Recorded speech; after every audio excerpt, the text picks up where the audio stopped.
if I was running a team today, I would always go for the harmonious relationship with the best possible number one driver I could get. And then I'd have a very comfortable driver in the other car, a bit like Max Verstappen, Sergio Perez now, or Max Verstappen, Alex Albon, you've got to say. If you've got Max Verstappen, you can basically put anybody in the car except Lewis or Charles Leclerc, I would suggest, and equally for those other two as well.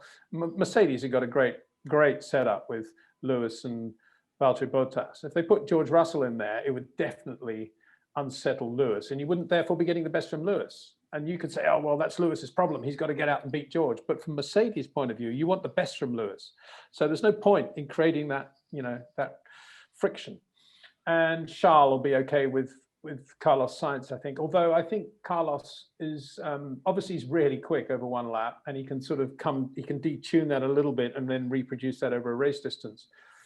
But on top of that, Carlos is very good PR-wise, and he's got a lot of charisma, and he'll look great in red overalls, and you can see him being a Ferrari star that they all love. And I think that will possibly get to Charles, although Charles is a very strong person in his own right. So it may not.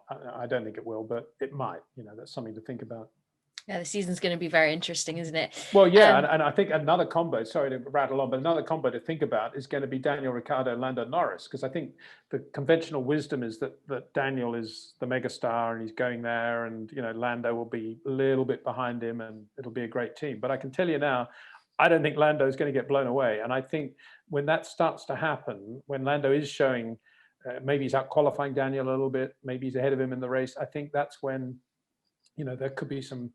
No, you don't get friction with Daniel Ricciardo because he's such a good guy, but that's when you won't perhaps then get the best from Daniel Ricciardo. Talking about two more relationships, what do you think the Sebastian Vettel and Lance Stroll relationship is going to be like, and also Nikita and Schumacher?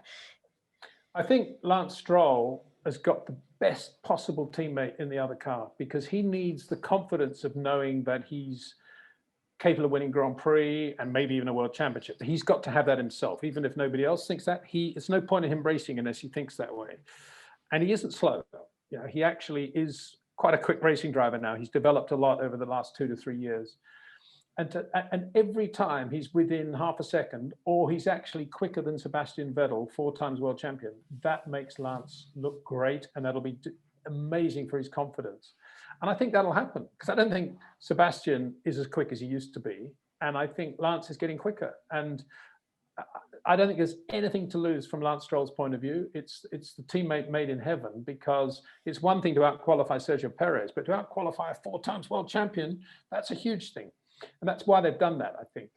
And then from Sebastian's point of view, it's, he's just going there with the pure self-belief of 4-time world champion, Grand Prix winner, million times over, give me a good car and I can beat the world. That's how he's thinking. And he's thinking, I'll have a good car because I'll have Mercedes engines, and I've got all the money from the Strolls, and everything will be great. British team, they know what they're doing, no politics, all the things he'll be saying to himself. But none of those will actually be very helpful the day that the first time Lance Stroll actually out-qualifies him. And that will happen, in my prediction. Not a lot, but I think it will happen. I don't think Sebastian will out-qualify him every race. Listen to more insights on the Mission Makers podcast through Apple, Spotify, and YouTube.